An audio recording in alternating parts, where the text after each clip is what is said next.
Bonjour Roland, Ah, bonjour Enzo.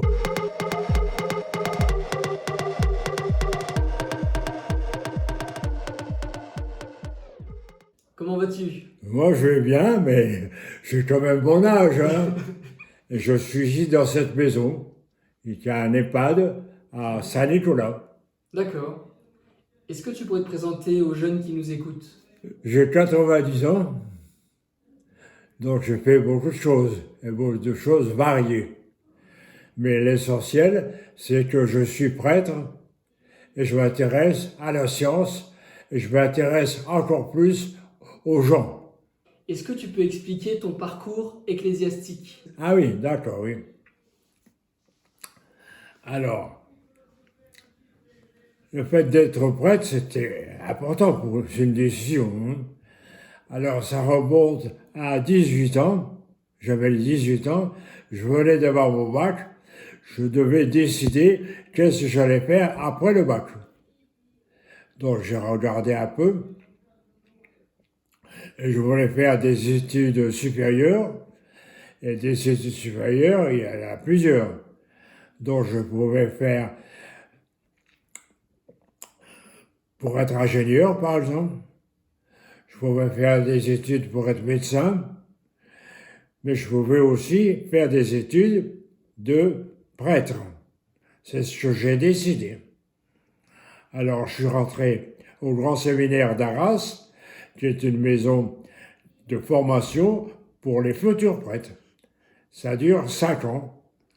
Je suis donc resté là pendant 5 ans. C'est dans la rue d'Amiens. Alors comment ça s'est déroulé après? Alors au bout de 5 ans, on travaille dans l'église. Alors moi j'ai commencé par faire du travail spirituel. C'est-à-dire que je suis allé pendant une année pour simplement lire la Bible, lire l'Évangile ensemble et voir à quoi ça sert de lire l'Évangile. Pendant un an à Lyon, avec une association qui s'appelle le Prado. Cette association continue. Par exemple, ici, j'ai reçu une carte postale de 30 personnes qui sont réunies pour travailler de la même manière. Tu vois, tu as la signature. J'ai pas pu y aller parce que je suis dans cette maison, mais ils pensent à moi. Et ils vont m'apporter le travail qu'ils ont fait pendant 3 jours. D'accord.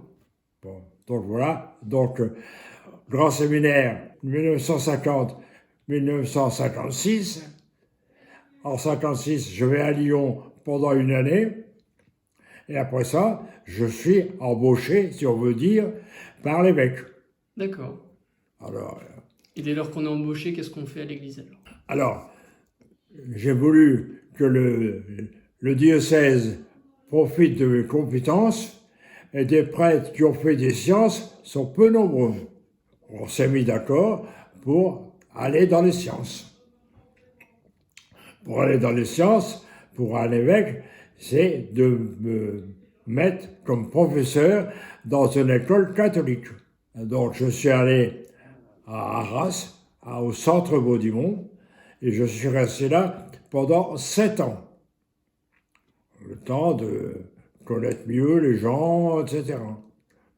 Au bout de 7 ans, en 69, j'ai dit il faut faire autre chose et garder le même esprit. Donc, je suis allé m'occuper des jeunes dans le cadre de l'aumônerie de lycée de l'enseignement public. Donc, je me suis occupé des enseignants de l'école normale et je me suis occupé des jeunes qui faisaient des choses. Alors avec eux, on se réunissait, on a fait des camps, on a fait beaucoup de choses. C'est pratiquement l'essentiel. C'était des jeunes scouts ou des jeunes de Des l'école? jeunes n'importe lesquels. D'accord. Mais, mais je travaillais avec les aumôniers de lycée. Oui. Donc je favorisais l'aumônerie de lycée et les jeunes participaient également à des camps, lire la Bible, prier, etc. Et donc, parallèlement, tu étais passionné d'astronomie? Ah oui. Alors, on a plusieurs passions dans la vie, hein. Donc j'avais fait des sciences et j'ai rencontré des professeurs de Robespierre qui voulaient que les gens s'intéressent à la science. Avec une petite phrase qui était écrite tout près de chez moi, c'est beau la science. Alors, la science, c'est pas simplement le bac, Oui, c'est la vie. exactement. S'intéresser à la science. Donc, volontairement, on a créé un groupe scientifique d'Arras, qui réunissait les professeurs de maths et de sciences. Alors, les professeurs par matière aiment se réunir. Donc là, les professeurs de maths et de sciences se réunissaient et parlaient de leur activité. C'est l'année où on a lancé les maths modernes. Ah, Oui. Monsieur Laurent, qui était au lycée Robespierre, était un spécialiste des maths modernes. Donc il l'a lancé avec les élèves et dans le club aussi. d'accord. Et avec les professeurs de sciences, ben, on allait soit dans des entreprises, des endroits, et on est allé aussi dans les observatoires. C'est à ce moment-là que je me suis intéressé spécialement à l'astronomie. Et donc, aux observatoires à Paris ou ailleurs? Un peu partout. Ouais, d'accord. À Marseille, Dans toute la France? oui. Bon, voilà. C'est comme ça que je me suis spécialisé dans la science. Dans la science, il y avait plusieurs groupes, et moi, j'ai pris le groupe astronomie. Alors moi, il y a une question qui me vient. Est-ce qu'on peut s'intéresser aux sciences tout en entretenant sa foi? Est-ce que c'est compatible? Ah, voilà. Alors là, on est un peu embêté avec l'histoire de Galilée. Exactement. Bon, toujours les gens viennent Galilée, on ne peut pas être scientifique et croyant, voilà, les problèmes qui se posent. Déjà, quand j'ai fait mes études, on s'est posé la question. Donc il y avait mes professeurs eux-mêmes, ils ont fait le rapport entre la science et la foi. Mais c'était surtout les sciences naturelles. Avec le problème, la création. Qui a créé le monde? Qu'est-ce qu'on sait sur l'évolution du monde et l'évolution de la science pour l'arrivée des hommes? Bon, donc, depuis toujours, je me suis intéressé aux deux. Avec comme idée, il n'y a pas de raison que les choses s'opposent si on est honnête.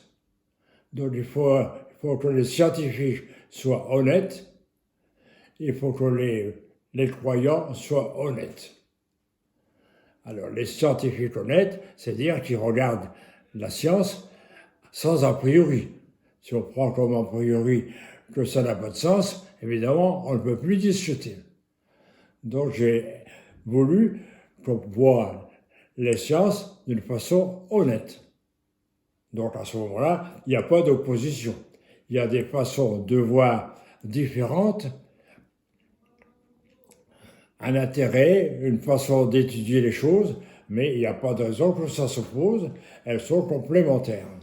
Est-ce que ton discours, il a été entendu? Est-ce qu'il a été suivi? Ah oui. Alors, je n'ai pas de pouvoir sur les gens, hein, donc je ne sais pas si c'est suivi. Mais les gens, j'ai déjà fait des interviews semblables à celle-ci, les gens ont reconnu que j'étais honnête. Donc quand on a quelqu'un qui est honnête, on ne peut que s'incliner. Hein. Donc j'ai revu l'histoire de Galilée, et souvent les histoires de Galilée, elles n'étaient pas très honnêtes. C'est-à-dire, ils utilisaient l'affaire Galilée pour dire que l'Église s'est trompée. Mais en lisant les textes sur Galilée, l'histoire, c'est beaucoup plus complexe que ce qui est dit. Tandis que là, j'ai tout un ensemble de livres sur Galilée. Alors, il y en a qui m'ont entendu, d'autres qui ne m'ont pas entendu, mais je crois quand même que le fait de savoir que j'étais prêtre et que j'étais intéressé par la science, les gens sont obligés d'accepter et de reconnaître. Alors maintenant, quel moment a été pour toi le plus fort dans ta vie et que tu souhaiterais communiquer?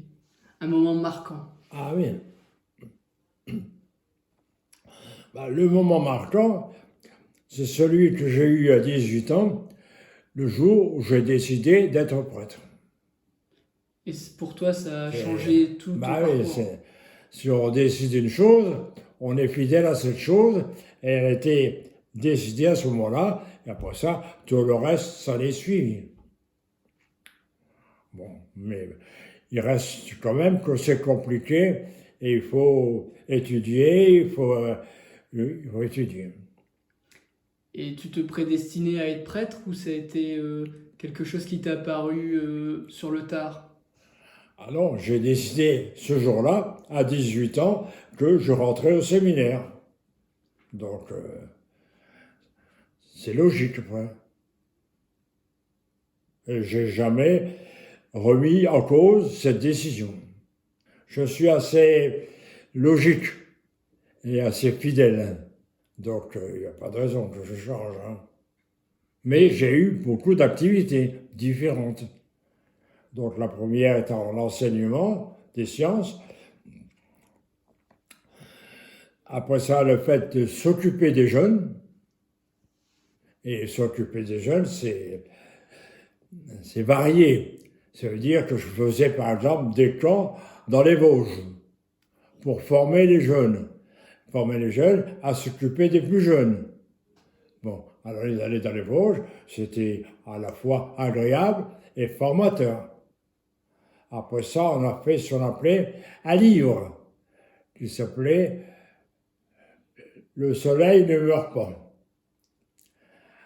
C'est-à-dire qu'on réunissait les jeunes et dans les aumôneries de lycée, on aidait les jeunes à écrire, faire des textes de jeunes. Et en discutant avec leurs professeurs, avec tout cela, ils écrivaient et c'était accepté. Donc, on faisait des réunions 500 jeunes pendant un jour et une nuit et on se promenait dans la plaine ou dans les champs. Et le thème, avec un thème. Le thème, c'est il fallait s'exprimer. Donc, ils ont écrit ce qu'ils pensaient. Ce livre, il était tellement bien que il a été vendu, il a été fait et vendu. Il s'est appelé Le soleil ne meurt pas. Et je l'ai encore. Et le soleil est toujours là. Ah, le soleil est toujours là, c'est exact. Oui. Est-ce que tu aurais une phrase qui te correspondrait? Ah oui. Moi, j'aime bien les choses simples. Ça veut dire une phrase qui est un résumé de ce que l'on pense et qui est facile à comprendre. Donc, il y a une phrase que j'avais exprimée souvent, ce qui n'est pas donné est perdu. J'étais un petit peu en réaction devant les gens qui conservent les choses pour eux. Donc, je l'ai souvent répété, en introduction un petit peu, pour les gens de communiquer. Cette phrase, elle a été reprise dans la paroisse de Neulémine. J'avais pris cette phrase à l'occasion d'un anniversaire. Je me suis présenté, qu'est-ce que tu fais, qu'est-ce que tu penses?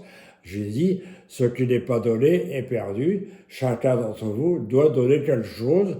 Et moi, si je viens ici, je veux vous apporter quelque chose. Donc c'est une phrase qui est venue de toi.